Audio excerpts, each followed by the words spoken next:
Eu vou apresentar para vocês rapidamente. Dá tempo? Não sei se você chegou a controlar. Meia hora, né? A gente te ajuda.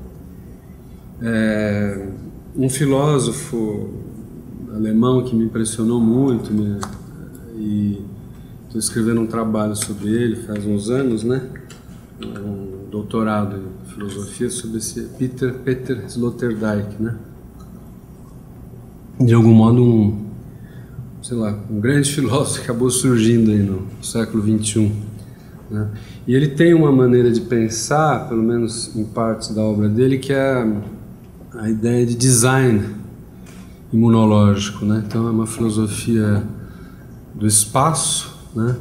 E tem essa ideia de um paradigma imunológico, né? Então eu vou tentar apresentar basicamente para vocês um resumo do que é esse design, né, imunológico. Aí tem várias figurinhas, tal, que daria para brincar, né? Aqui vai ser o cosmos, aqui o globo terrestre, aqui. Na hora eu tento... Vou falar um pouco deles, então, como é como fosse assim, um pupurri geral para vocês, dizer, quem tiver desejo de aprofundar, né? Dá para falar tanto assim. Então o Sloterdijk, ele nasceu em 47 na Alemanha, né? Isso é relevante dizer porque ele veio ao mundo, portanto, né, logo nesse pós-guerra, né? E nascido nessas condições, né, com um indescritível às costas, né? E tatuado com horror incondicional, né? Ele era um ótimo candidato a realizar na filosofia uma espécie de virada imunológica, uma espécie de paradigma imunológico. Porque quem nasce em meio a uma tradição de destruição, né, fica existencialmente apto a levantar questões topológicas de lugar, né, em torno do habitável, né? Então, onde estão os homens, né? Em que consiste afinal este oxigênio que denominamos culturas, no interior dos quais respiramos e existimos, né? As culturas para ele também vão ser formas imunológicas, onde você está dentro, está amparado pelo sentido, tem certas ritualizações, está tudo calibrado semiologicamente, né? A forma imunológica ela protege você do caráter disruptivo da exterioridade pura, né? Da exterioridade como enlouquecedora. Então, em que condições um ser humano floresce e vem ao mundo? Quer dizer, como é que um ser humano chega ao mundo, se instala nesses receptáculos autogerados, né? Ou fica detido nos espaços infernais, vamos dizer. Sloterdijk trabalha com uma diferença antropológica fundamental entre estar fora, né, estar jogado aí ao pé das coisas e dos outros, na estranheza heideggeriana, ou estar incluído dentro de receptáculos imunológicos autogerados. Então, o ser humano pode... a diferença antropológica fundamental é estar excluído ou incluído em receptáculos autogerados e de coparticipação, né? Então, seria, vamos dizer, o fora é a exterioridade, né? Estou entendendo? E o Sloterdijk seria um pensador desse dentro, né? Então, o Sloterdijk é talvez o herdeiro da concepção nietzschiana, também do filósofo como médico da cultura, né? Um médico hiperlúcido que olha as culturas do exterior, que possui esse dom dos vampiros, né, de olhar as coisas de fora, mas que não parte metodologicamente de uma melancolia radical, nem toma o partido da exterioridade. Então, é um filósofo que não vai tomar o partido da exterioridade, vai tomar o partido de pensar essas culturas e os mundos por dentro, né? Desde o mundo dos bebês, que nós vamos ver, até o mundo dos adultos, aldeões, sei lá, da sociedade agrária, depois do mundo medieval até o mundo moderno. É uma filosofia totalizante, de pensar o espaço em todas as épocas, né? Então, ele parte, né, dessa exterioridade, mas não toma o partido da exterioridade.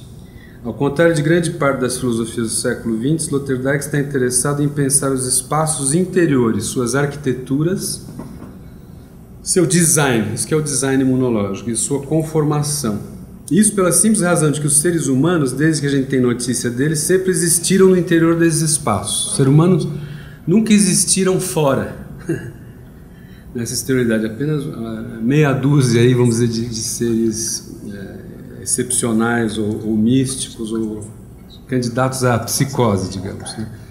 Então a maioria dos seres humanos, desde os primeiros hominídeos, está em tendas mundo, onde tem uma calibração do som, das vozes, dos ritmos, né? O ser humano se instala nesses receptáculos autogerados para poder existir. Ele existe no interior deles, né?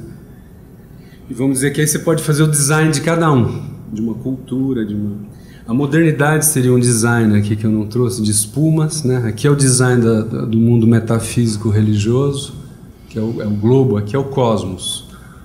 Vamos dizer assim, esse design durou 2000 anos, de autoria do design da era metafísica. O imunólogo-chefe da era metafísica, o autor desse design é o Platão.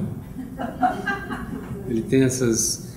Mas é uma filosofia muito interessante, né, do espaço, e que pensa tudo em termos de design, né?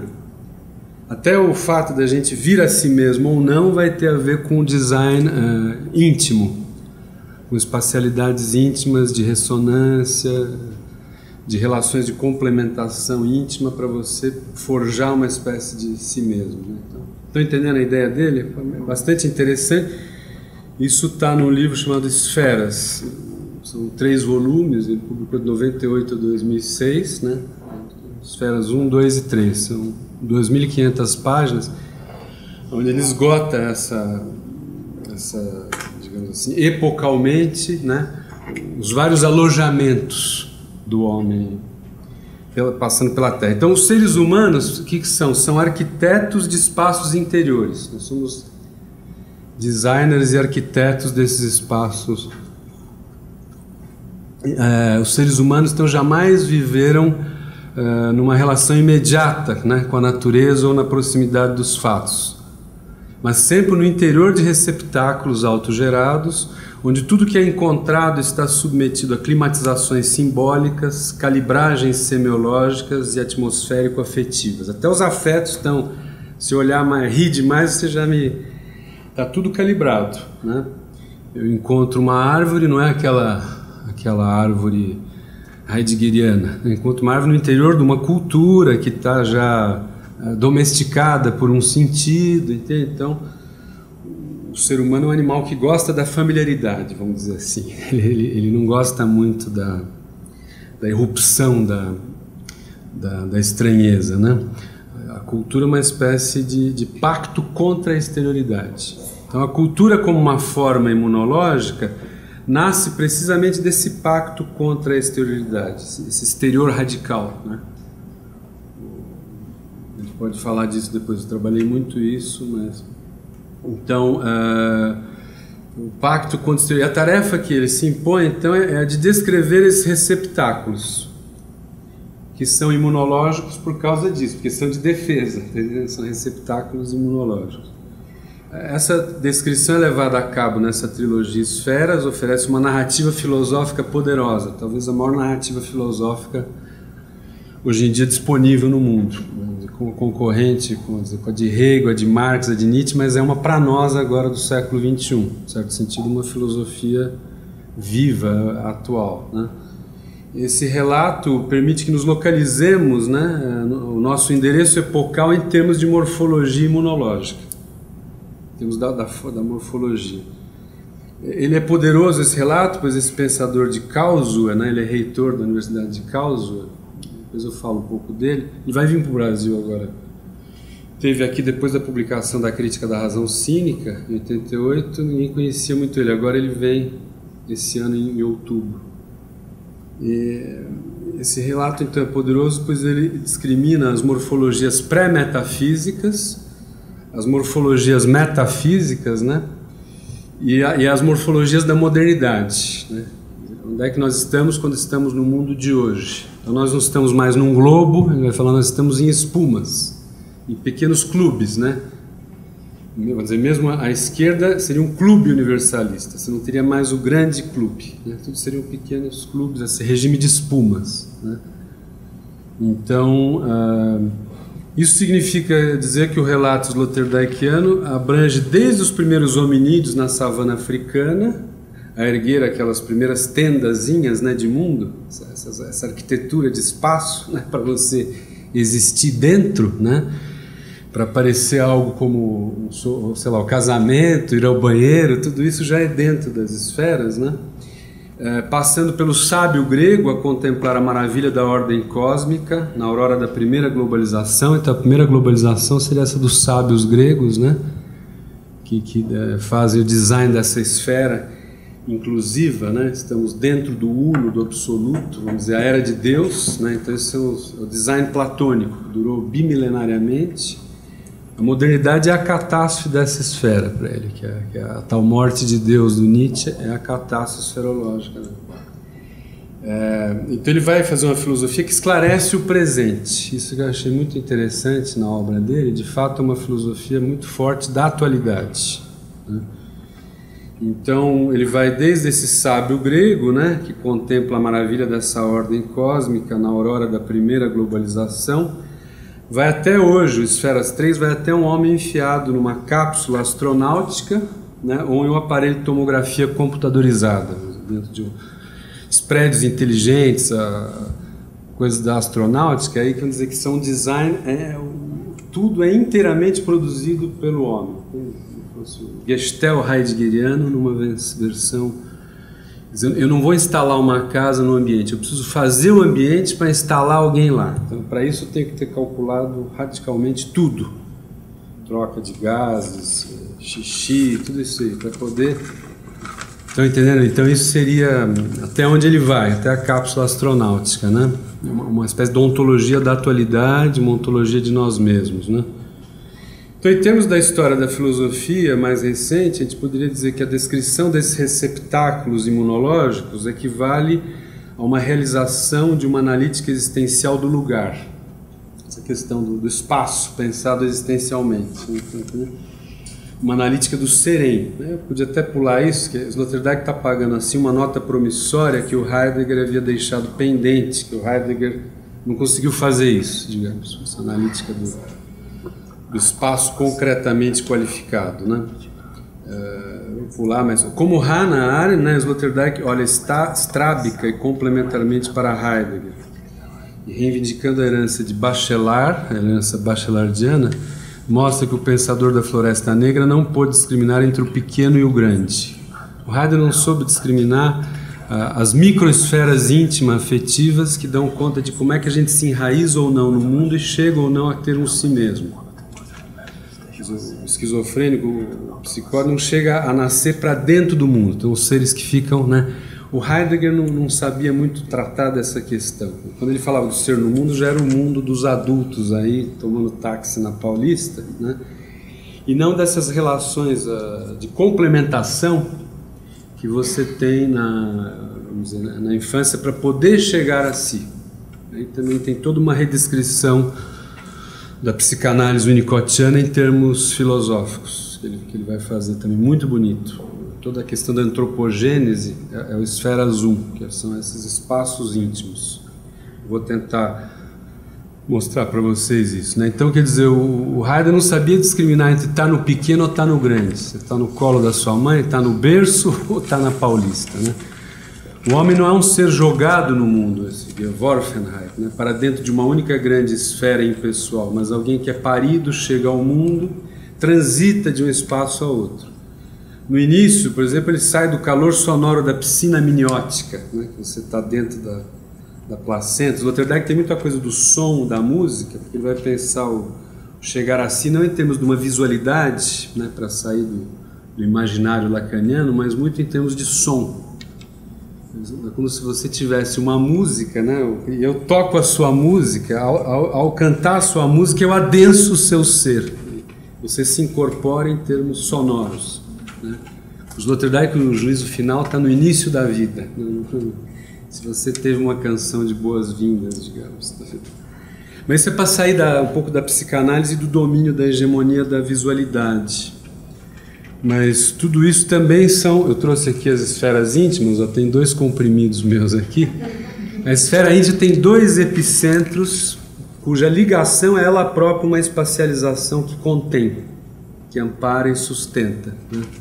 Então esse seria o design da bolha, a esfera zoom. São sempre dois que devocionalmente se sustentam. Então, espero que esteja indo, é uma geral, né, da coisa. Então, ele vai descrever essas transições de espaço, né, do pequeno ao grande, isso que é a tarefa da esferologia. As esferas comandam essas migrações do que é transferido do mundo miúdo, das microesferas, para as macroesferas. Está entendendo mais ou menos esse asseguramento, essa confiança da microesfera vai ter que migrar para os mundos maiores, né? Esfera zoom tem o subtítulo bolhas. Eu não trouxe, mas eu trouxe esse pequenininho, né? Mas é uma espécie. Vocês vão ver qual é o design do íntimo aí. Então a esfera zoom se detém nesses espaços microesféricos, o que equivale a desenvolver uma ontologia do espaço íntimo. Isso não havia sido realizado ainda, e a filosofia pela primeira vez toma isso em mãos. Isso é um acontecimento muito importante em termos da história da filosofia, né? Como se ele winnicottianizou a filosofia. Os filósofos eram muito lacanianos e freudianos. Os Sloterdijk, de um modo, interrompe isso e traz uma outra contribuição, né? Também é menos trágica. O ser humano fica pensado fora de uma chave do trágico e do desamparo. Pensar mais o lado do amparo, entende? Então esses espaços jamais são essa ontologia do íntimo e das relações simbióticas, certo? Eu não pré-existo ao meu animador. Aquele que vai cantar a minha música, né? Se ele for uma mãe suficientemente boa, ela vai escutar a minha música própria de mim, né? E nessa canção desse dois em um, né? Vamos dizer que eu venho a mim mesmo, pensar essa categoria do si mesmo, né? Então esses espaços jamais são ocupados por um só elemento. Se eu conto a alguém que viu um bebê entrar no mar, imediatamente meu interlocutor perguntará quem o carregava, quem estava com ele, pois não se vê um bebê, né, zanzando por aí sozinho. Ora, a analítica sloterdijkiana pretende fazer jus à radicalidade e à intensidade desse com. Esse com é, na verdade, um estar em, um estar dentro, né? Ela é uma espacialidade peculiar.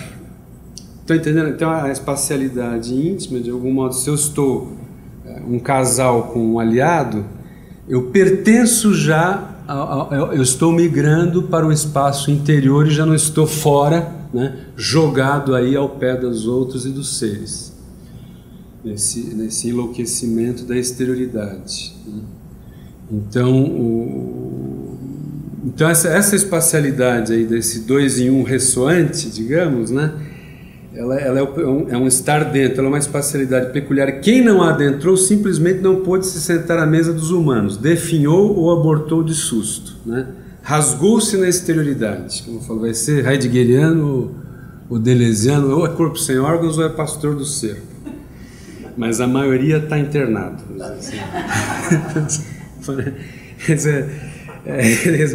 Ninguém precede seus animadores, aliados e sustentadores. Você não precede o seu aliado, seu sustentador. Então, estão entendendo? Eu dependo do outro para nascer, para vir a ser e para adentrar o mundo, né? Então, fora descantados alguns pastores do ser e corpos sem órgãos, né? E outros tipos de seres oco-abissais, né? Que ficam vazios e ocos, né? A maioria daqueles que são infãs, que são crianças, né? Recebe animação e preenchimento ao incorporar e canibalizar o sossego e o calor benfazejo dos sustentadores. É um canibalismo afetivo, onde eu tomo algo do outro que eu acho que sou eu mesmo, né? E isso que é uma incorporação produtiva. Então, se o encontro com o mundo teve essa dimensão ressoante, né, eu posso, de algum modo, canibalizar a teta da mãe. A teta da mãe poderia ser qualquer coisa que eu compro como minha, né, e canibalizo aquilo, e ao canibalizar há essa incorporação produtiva. É uma espécie de sequestro que o gesto faz nessa ressonância, é isso que dá eu e corpo. né? Então, estão entendendo? Então, essa esferas 1 vai pensar essa antropogênese, né? Também a intimização e a familiarização com o mundo dependem da zona imunológica entre os aliados, pois é somente aí que aquilo que chega e vem ao encontro não emerge numa indomável fulguração alética, né?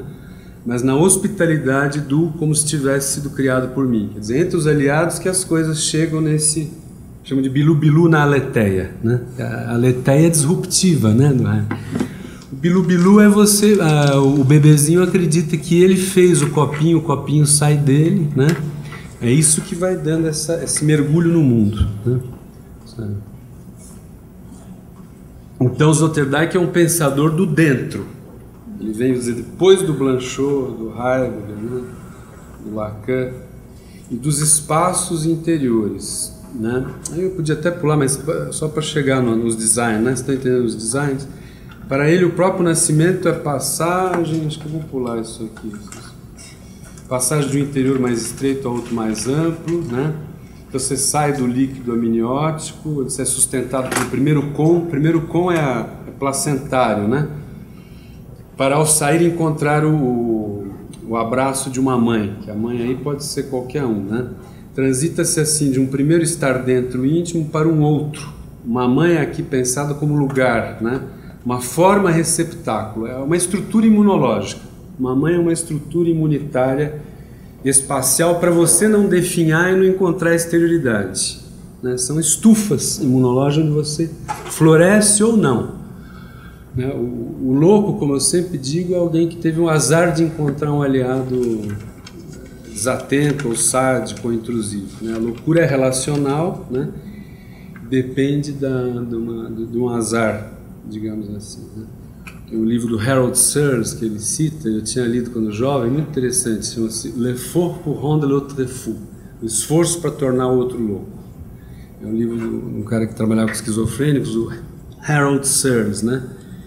Então, o drama do ser humano é esse, que o aliado pode estar dormindo, né? Ou pode te organizar em termos delirantes e não tomando a deixa de algo seu, né? Esse conceito winnicottiano de mãe é isso, ela sintoniza algo próprio. Então nasce para dentro num gesto que é seu, não nasce alienado, né? O menininho lacaniano nasce assim, no panótico, já estou assustado, né? Vou me ancorar imaginariamente. Entenderam? O menininho winnicottiano, o sloterdijkiano, ele já nasce no gesto dele, né? Não alienado. Então, se muitos veem no umbigo a marca de uma orfandade radical, para a esferologia, o umbigo é a pegada de um outro que nos sustentou, sinal de sua retirada causadora da individuação. Queria seguir para vocês, chegar nos outros, né? Estou pulando, né? A partir do corte do primeiro com, perco a comunhão de sangue para nascer no ar e ganhar respiração e voz para pedir o leite. Como se vê, migramos de dentro de uma esfera íntima para uma outra, a mãe na condição de recipiente imunológico de proteção contra o exterior. Então, esse é o ponto decisivo que ele sacou e que ele vai desenvolver.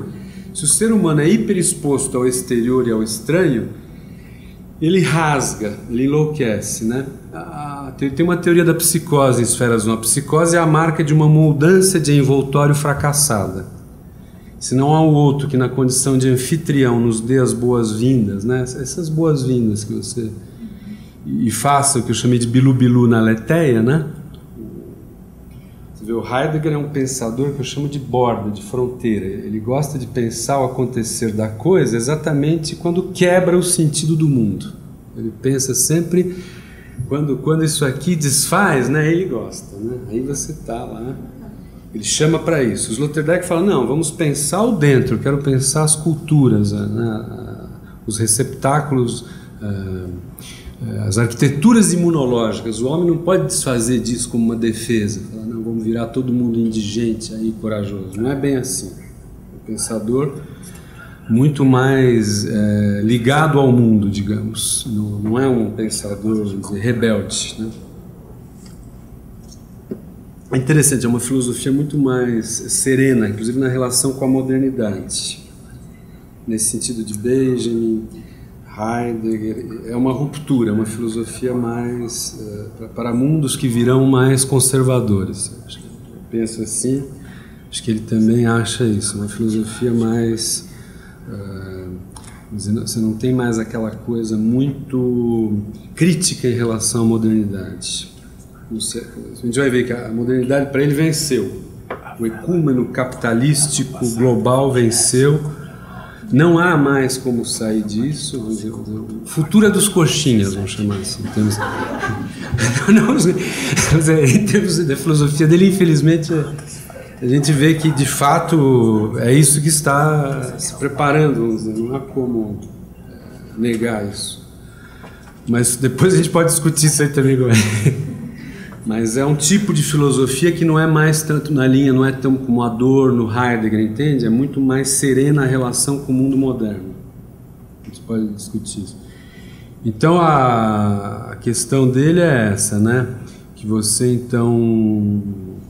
O estranho enlouquecedor, a psicose é a marca de uma mudança de envoltório fracassada. Se não há esse outro anfitrião, né, desse sorriso que cante a minha música, eu não vou encorpar, né? Posso ficar aí completamente desenraizado. A questão é, você forma o si mesmo ou fica desenraizado? Essa é a questão. E os desenraizados sempre podem cair em qualquer conto ou adentrar coletivos imaginários para ter esse sentimento de si, né? Então, também tem questões políticas aí. Então você vai tendo essas boas-vindas dessa canção, né? Esse bilu-bilu, que então você acha que você criou alguma coisa, aquilo que você encontra, você faz um canibalismo afetivo, sequestra aquele gesto, digamos, né? Isso é uma ilusão necessária, incorporadora, não há como viver numa lucidez pessoana, né? Vamos dizer assim, né? Então ele está dizendo que esse outro que vai nos inserindo paulatinamente no mundo. Se isso não aconteceu, você fica resfriado aí no susto, né? Você fica exposto, né?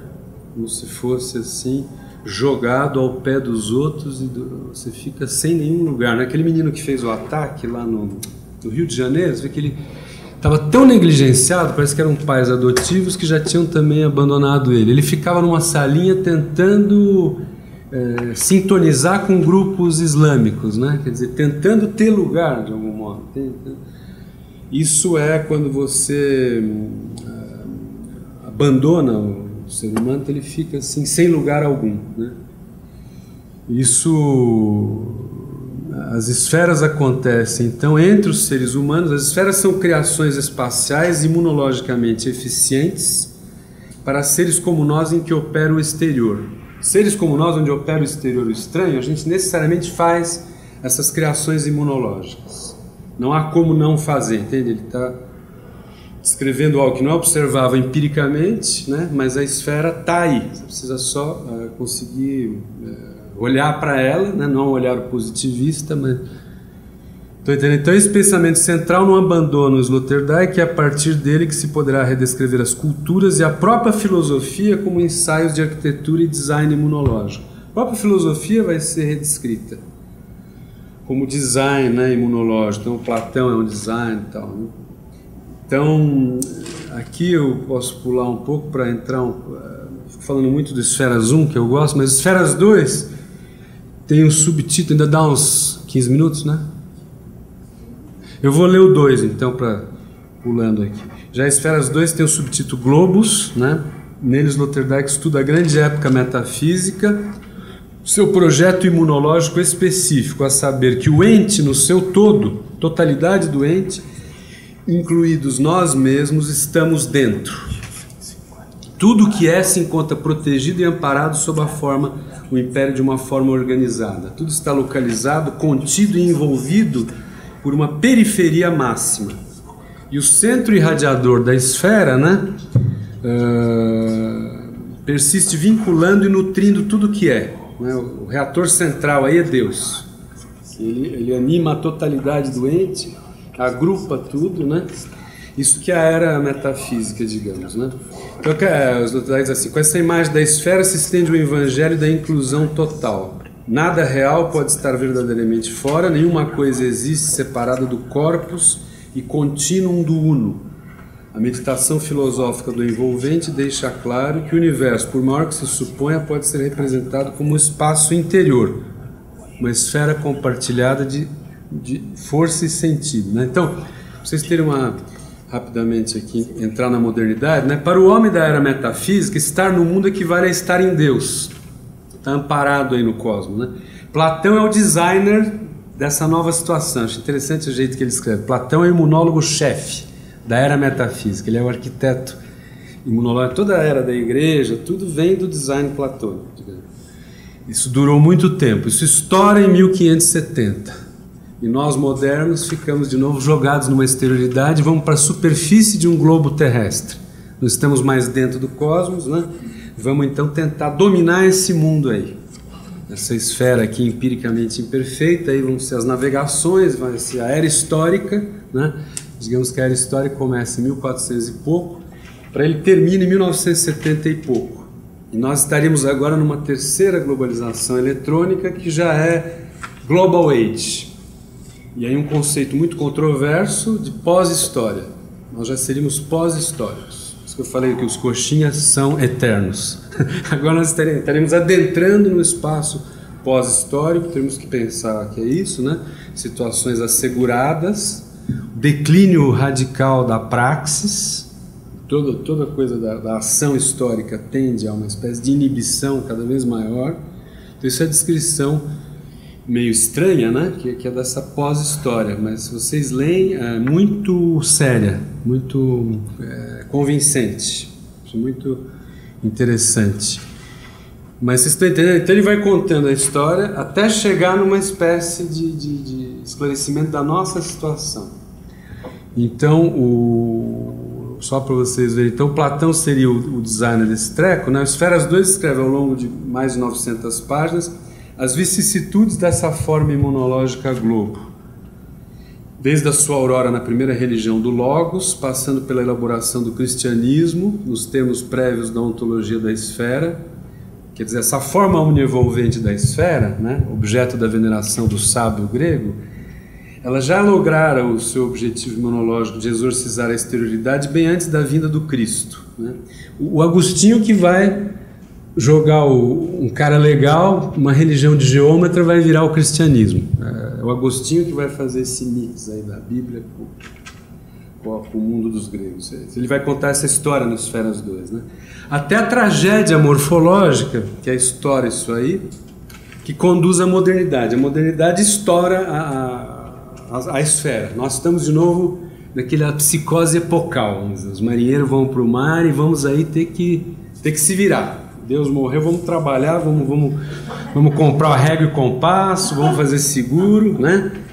Então ele vai contar essa história da conquista da Europa, do mundo, até chegar nisso que ele chamaria do ecúmeno. O ecúmeno capitalístico seria assim: como quebrou isso aqui, a civilização moderna artificial é a tentativa de fazer um mega shopping, digamos. Ele vai discutir muito com o Benjamin alguma questão, né?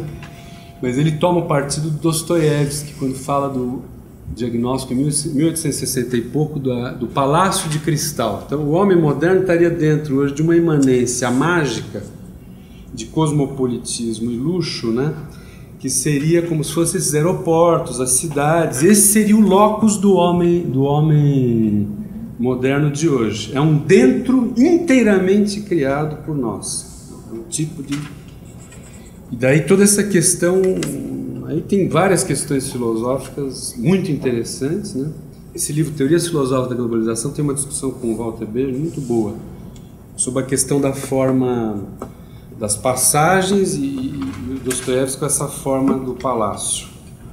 Nós podemos... Mas vocês estão entendendo mais ou menos? Esse filósofo muito forte assim a obra dele, por isso que eu quis partilhar, né? Para nós modernos é difícil recuperar, mais 5 minutos eu termino então. Para nós modernos é difícil recuperar a experiência do que seria estar amparado por um todo envolvente, por abóbodas celestes, né? Firmamento.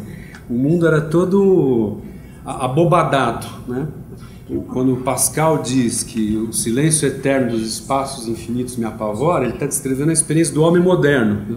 que o céu ficou infinito, né? A partir de Giordano Bruno e da ciência moderna que estoura o cosmos, né? Então, há mais de 450 anos que o universo fechado deu lugar ao mundo infinito e a palavra cósmico perdeu a letra S, né? Eu ia em terapia cósmica lá em Mauá, eu falo, mas a palavra cósmico no mundo moderno perde o S, né? Fica cômico, né? Você tem um mundo infinito, né? Então nós compensamos essa perda com a construção de um mundo artificial civilizador. Então isso que são os sistemas imunes tecnológicos, né? Vamos dizer, recentemente vi uma empresa telefônica se apresentar na TV como um todo envolvente para a humanidade, né? A TIM tinha aquela propaganda, né? Hoje as pessoas no México tem muitos meninos que têm chip, né, para ser localizado com a família, coisa de sequestro. Cada vez mais essa pele eletrônica vai se tornar cada vez mais presente, né? Isso tudo é a tecnificação da imunidade. Você está entendendo? Deus morreu, né? Agora nós temos isso, né? Temos isso. Então, também ele não é um crítico da tecnologia como Heidegger, Adorno. Ele fala isso aí já está vindo, não há como, a máquina vai entrar mesmo, né? Ele é muito mais sensato, eu acho. Sloterdijk é um filósofo, raramente acontece isso de existir filósofo sensato, né? Mas ele é um filósofo sensato, eu acho. Kant, né? Eu cresci lendo Heidegger, né? Principalmente Nietzsche, né? E todo esse pathos, de algum modo, e quando eu li Sloterdijk, eu fui obrigado a morrer. É como se eu fosse alguém de esquerda que morreu. Para mim era o Heidegger, né? A ideia de que haveria um mundo para além desse mundo, que vai ter um outro mundo, entendeu? Eu tinha um pouco essa visão. Tinha também um certo romantismo da psicose. Tudo isso ele fez o trabalho de destruir em mim. Então eu estou partilhando com vocês, né? Experiências de decepção, mas que foram boas. Eu me tornei um ser humano um pouco melhor depois que eu li ele. Assim, respeito mais os outros, tal. Baixei a bola, né? Eu me achava pastor do ser, né? Mas está entendendo? Então é uma obra realmente. Você pode até não concordar, mas é bom ler essa obra. Então, com o colapso da esfera, o homem moderno é expulso de Deus e encontra uma exterioridade generalizada, né? É que começa essa conquista do globo.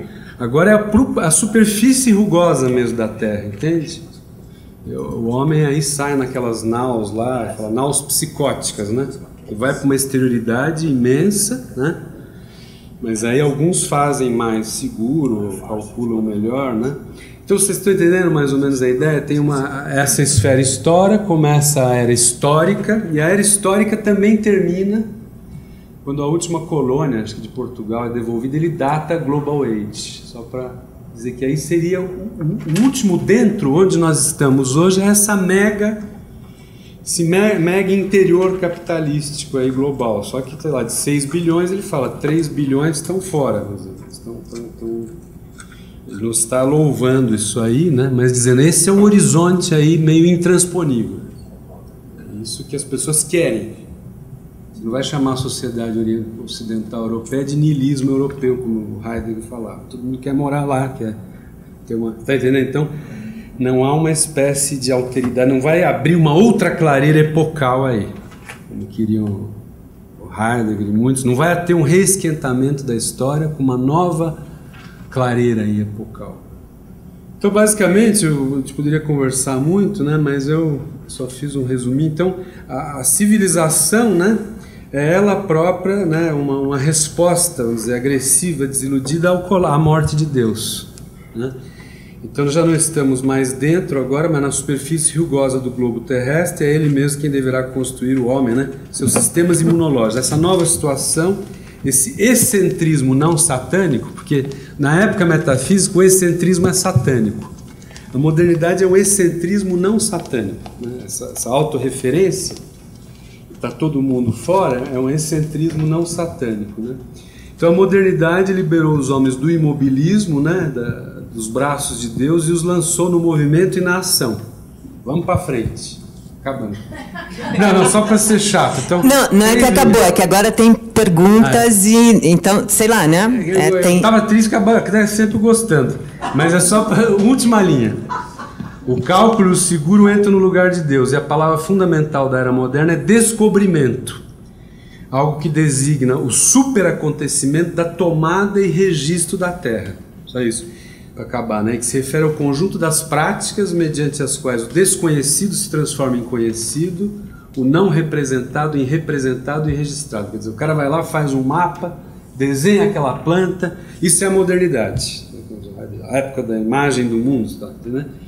E aí vai embora a discussão dele, só para vocês terem uma pitadinha assim, de que eu acho que é um filósofo realmente, para mim foi o que bateu na minha chefia.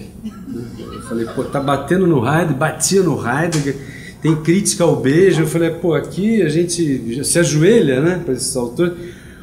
Quando eu li ele fazer isso, eu quase quis, assim, virar dono de canil.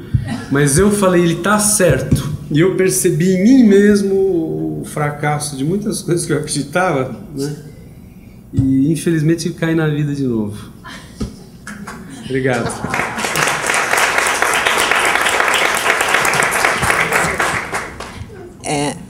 Não, pode ficar aí, que agora que... você acha que você acabou de falar, Juliana? Ainda tem tempo para você falar.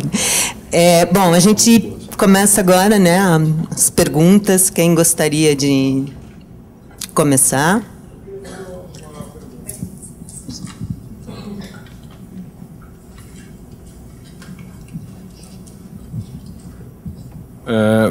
Sobre essa bolha imunológica, o homem não está chegando à busca da imortalidade tecnológica, no sentido de passar sua consciência para fora do corpo? Uhum. Dentro dessa busca constante de se proteger, de...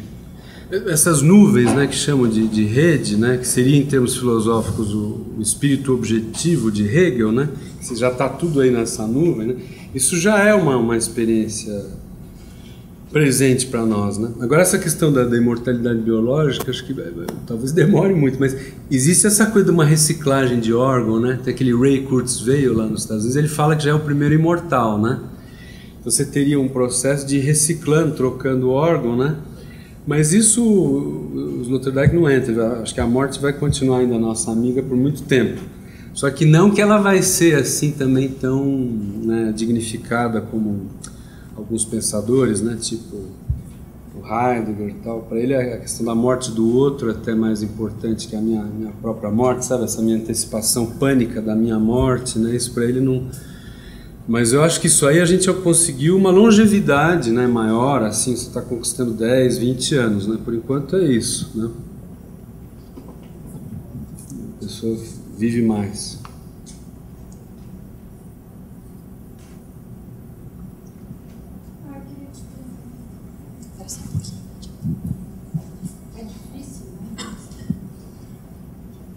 Oi, Juliano, difícil te perguntar alguma coisa, mas eu queria que você me dissesse, quer dizer, você disse isso, mas esse recenseamento dos alojamentos imunológicos do homem que esse autor te trouxe, que aí tem uma hora que você fala, quer dizer, você diz assim, eu acho que você falou isso, você falou assim, tem alguma coisa conservadora nisso. Será que é conservador? Porque antes, né, com esse excesso do fora, né, então, de alguma maneira, porque tem uma coisa que você fala que é interessante também, porque eu não conhecia nada, então eu fui meio acompanhando agora, assim, a canção que você cantou. Mas então, é intuitivo, né? É fácil. Mas é curioso, porque traz um apaziguamento, porque você... Mas, ao mesmo tempo, dá uma certa sensação de que tem uma crueldade nesse troço todo também. Uma crueldade porque você mesmo disse que... nesses espaços, desses desenhos de inclusão, né, muita gente sobra e que aí acontece um monte de coisa. Mas aí, assim, eu queria um pouco que você... Eu queria 2 coisas. Aí é um pedido pessoal, assim, essa sua aproximação com ele, né? Porque eu fiquei pensando da batalha que deve ter sido, e você já disse isso. Queria que você falasse um pouco mais dessa batalha e se isso seria mesmo, sei lá, uma constatação de uma evidência de que as coisas são assim, e que você falou, ele é mais conservador, não sei o quê, bababá, porque... Mas que não é, né? Porque tem uma quebradeira também nesse negócio todo, que parece que a gente vai indo em águas que não são turbulentas, mas dá uma sensação que tem também. Não no método, mas tem uma turbulência e uma violência também. Não sei, posso estar louca, posso não ter nada disso. Diga aí. Eu queria também perguntar para ele, mas... Não, agradeço muito, é muito boa a sua intervenção, né? Essa é uma coisa para, como é que fala assim, para conversas, né? Eu até já conheço ela. É uma coisa assim para desenrolar. Para ser assim, de evento, para falar algo no enquadre, né? Contando para você um pouco eu acho que para mim o que se passou, eu te dou enraizamento da experiência, né? Para onde fui obrigado de algum modo a pensar assim. Eu era muito assim, negócio do Heidegger, Nietzsche, sabe, pastor do ser e tal, e uma fala que estivesse não situada em termos profissionais, numa competência acadêmica, etc. E eu fui vendo simplesmente que eu ia morrer de fome. E eu percebi que eu precisava me modernizar em termos de competência, de tirar o doutorado numa instituição universitária, me colocar no mundo de outra maneira, né? Eu fui vendo que as pessoas gostam da fala da competência, não gostam de... Sabe, eu sempre falo uma piada que se Deus fosse falar... Ninguém anota. Se eu sou especialista em Deus, a turma pega o caderninho, né? Fala, ele é onipotente, né? Você vai ler Nietzsche, Nietzscheanamente, atrapalha, cansa. Então agora vem um especialista, todo mundo anota, né? Eu percebi claramente isso aí, sabe assim? Eu percebi que esse negócio do Heidegger era uma viagem, que tem um certo romantismo do aberto e da psicose na cultura do século XX. Eu percebi que eu era filhote disso, que eu tentava me fazer um clubinho com esse tipo de aliados, né? Tudo isso para mim foi caindo, e quando eu comecei a ler os livros dele, ele nomeava isso assim muito claramente. E isso para mim foi como um choque, assim, eu saí do sono dogmático, entendeu? E essa ideia de que você consegue existir sem defesas, sem amparo, uma espécie de orgulho da miséria, isso é coisa de heideggeriano, né? Uma espécie de amor assim pela indigência, né? E que o eu seria só imaginário, que tem que ser quebrado. Eu fui vendo uma série de coisas que não bate, né? Então, para mim, foi uma lição sei lá, de maturidade, de humildade, de ouvir mais o outro, né? De me abrir mais para o outro, e de perder essa, como se fosse assim, quase uma arrogância, né? Dos eleitos, né? A pessoa que critica o mundo, ou que o mundo está alienado, ou tá... Sair dessa posição acho extremamente saudável, né? Então a obra dele, ela possibilita também sair do extremismo, sabe? Acho que isso é muito importante, um certo radicalismo tosco, né? E acho que o mundo mudou muito, né? A filosofia ainda não se deu conta disso. Acho que é na obra dele, algumas obras que ela está se dando conta disso. E eu acho que ela, para mim, foi decisiva, assim. Foi muito triste até, né? Um trabalho de desilusão, mas foi muito importante. Eu só aproveitava, o colega fez exposição tão brilhante, né? Eu queria te perguntar muito assim o Benjamin, para mim, foi um desses autores que me impressionou muito, né, na vida, na coisa. Agora, depois que eu li Sloterdijk, para mim também o Benjamin se reposicionou um pouco. Tem muita coisa que ele acredita em Papai Noel, né? Então, não, tem um pouco daquele jovem, quase rabínico, né? Que fala assim, como é que chama aquele negócio? Apocatastases, né? Que tudo volta a ser redimido. Eu queria te fazer uma pergunta sobre o conceito que você colocou de arquitetura imunológica, né, do Sloterdijk. Se eu entendi, a arquitetura imunológica é uma condição necessária a existência de um eu de alguma forma saudável, quer dizer, um eu que tem uma proteção, porque é eu com, e aí a cultura dá essa condição de junto. E aí você colocou a psicose como uma patologia de uma exclusão, quer dizer, de uma não entrada nesta arquitetura imunológica, certo? Ele pensa algo em termos de um outro tipo de patologia que seria, aproveitando dessa ideia, desse paralelismo com o imunológico, de patologias do autoimune, ou seja, patologias do próprio estar nessa cultura. Poxa, essa é boa, hein? Essa você me pegou. Não, essa eu como leitor dele, que já me sinto um leitor mais ou menos competente de quantidade, eu não vi tanta menção a isso ainda. Às vezes falar que às vezes quando você pensa demais sobre uma coisa, ou saber muito sobre, por exemplo, o sistema imunológico, o Nietzsche já teria apontado para isso. Tem coisas que é bom você não saber demais, não ver demais. Por exemplo, saber demais sobre o seu sistema imune não é bom para o seu sistema imune. Esse tipo de coisa, né? Então, por exemplo, eu estou com medo da gripe H1N1. Eu já fugi de um táxi lá, tal, se o cara tosse, mas é você ficar o tempo todo assim.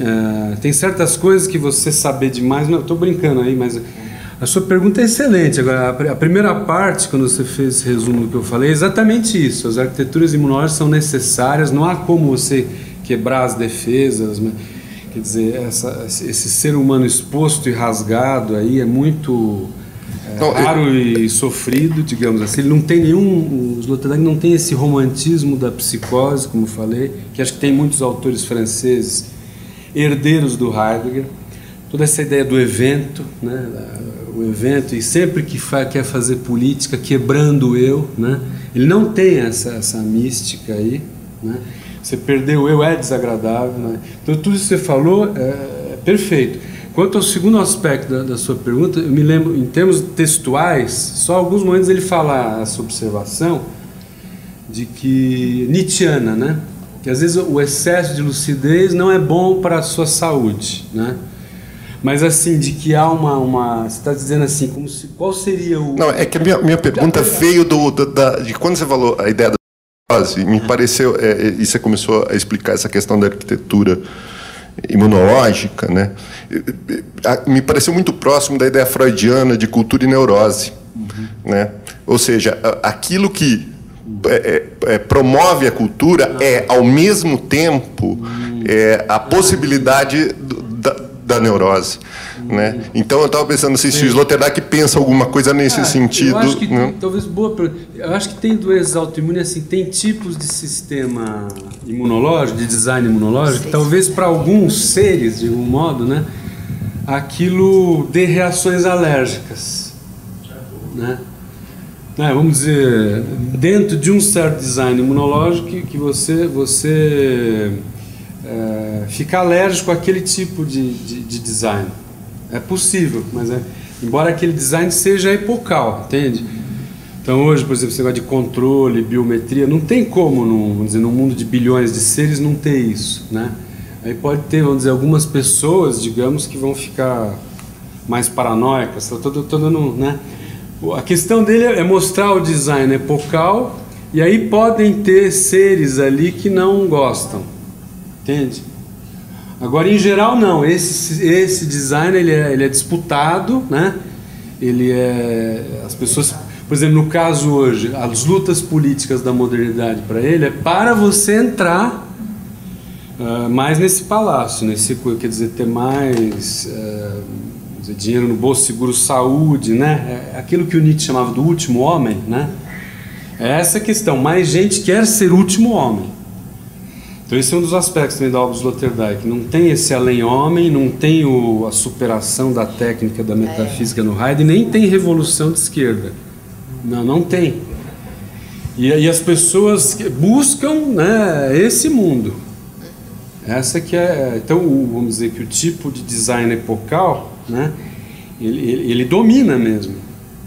Ele domina a época. Posso, então, até aproveitar Me parece que o Juliano fala dessa arquitetura que, né, o Soler-Jacques fala, usando a palavra design, e para tentar pensar a produção de modos de existência, né? Enquanto que o Vinícius, modos de ser, né, digamos assim, enquanto o Vinícius fala da Lina sem usar a palavra design,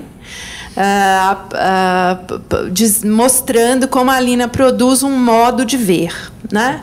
Então, digamos que o Juliano fala de design, de um modo de ser, a partir de todo esse contexto. E você fala da produção de um modo de ver, né? Do design de um modo de ver. E a minha pergunta, talvez, para os dois, seja por que a gente pode usar essa palavra para pensar modos de subjetivação hoje, né? Por que esse uso da palavra design para pensar modos de subjetivação?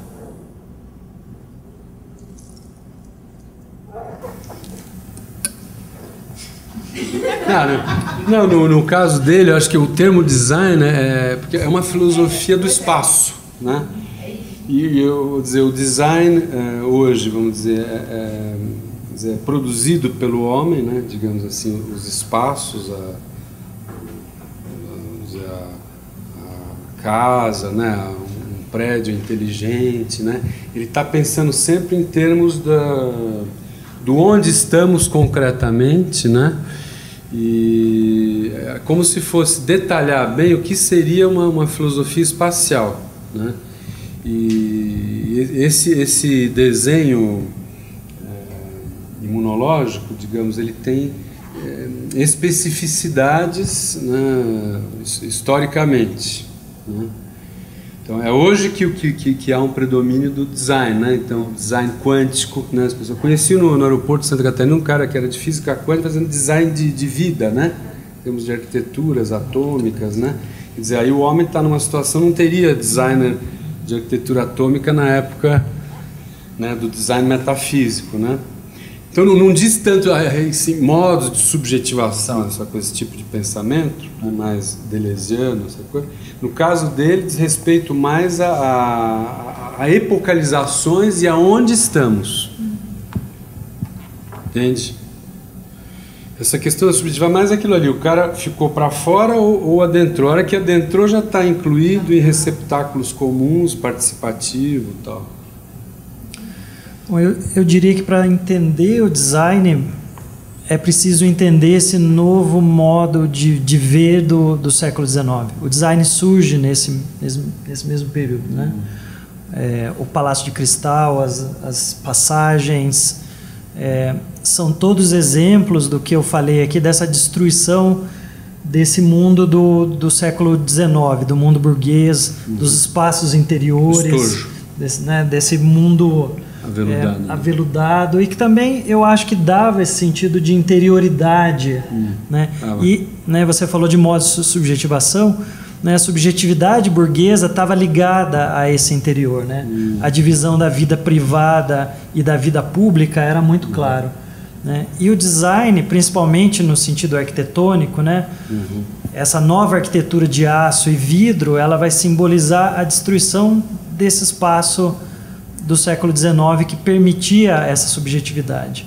Vai criar uma nova forma de subjetividade que, né, conforme eu tentei falar aqui, ela surge dessa experiência traumática, que é uma experiência traumática não só das grandes guerras mundiais, mas o que o Benjamin fala da experiência traumática da própria experiência da modernidade, que é destruidora, né? A gente imaginar, por exemplo, Haussmann destruindo essas ruas estreitas da Paris medieval e abrindo os grandes bulevares, né? Essa destruição criativa, ela já era uma experiência traumática, assim como a perda da tradição, né? A possibilidade ou a impossibilidade de firmar sua subjetividade numa tradição, em algo que você poderia narrar e transmitir, é uma experiência traumática, né? O trauma é justamente isso, a impossibilidade de você poder, né, se reconectar com essa experiência do passado e verbalizar isso de alguma forma, né? Então, o design ele vai surgir junto com essa experiência. E o mais curioso, né, eu fico pensando, né, Benjamin não poderia vislumbrar a tecnologia que temos hoje, mas um pouco desse mundo que aqui que o Sloterdijk está analisando e que você comentou um pouco. Eu acho que ele vai até além, porque embora ele tenha essa questão de tentar recuperar esse espaço do abrigo, a gente vive num abrigo completamente poroso. Talvez por isso eu não conheço muito bem a obra, talvez por isso ele fale de espuma.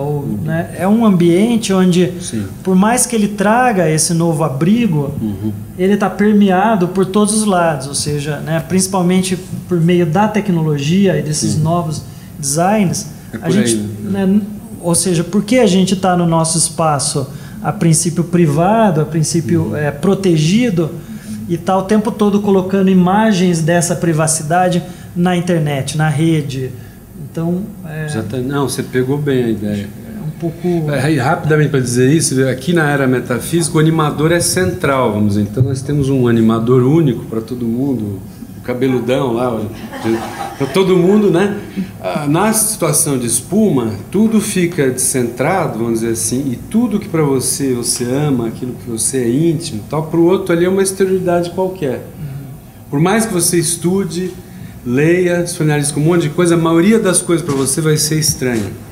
Vocês vão dizer, para mim o Sloterdijk é vivo, íntimo, para o outro cara não quer dizer nada. Então cada vez mais a gente é confrontado com essa experiência, né, de que o nosso animador, né, digamos assim, ele é muito restrito, né?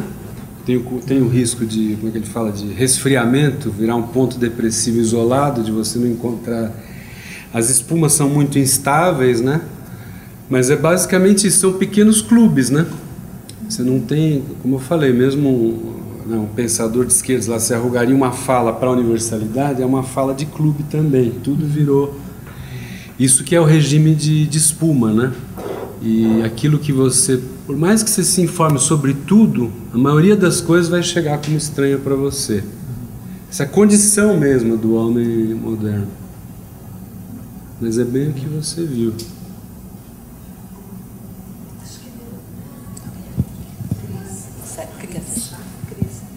Não, pode. Bom, posso. Então vai.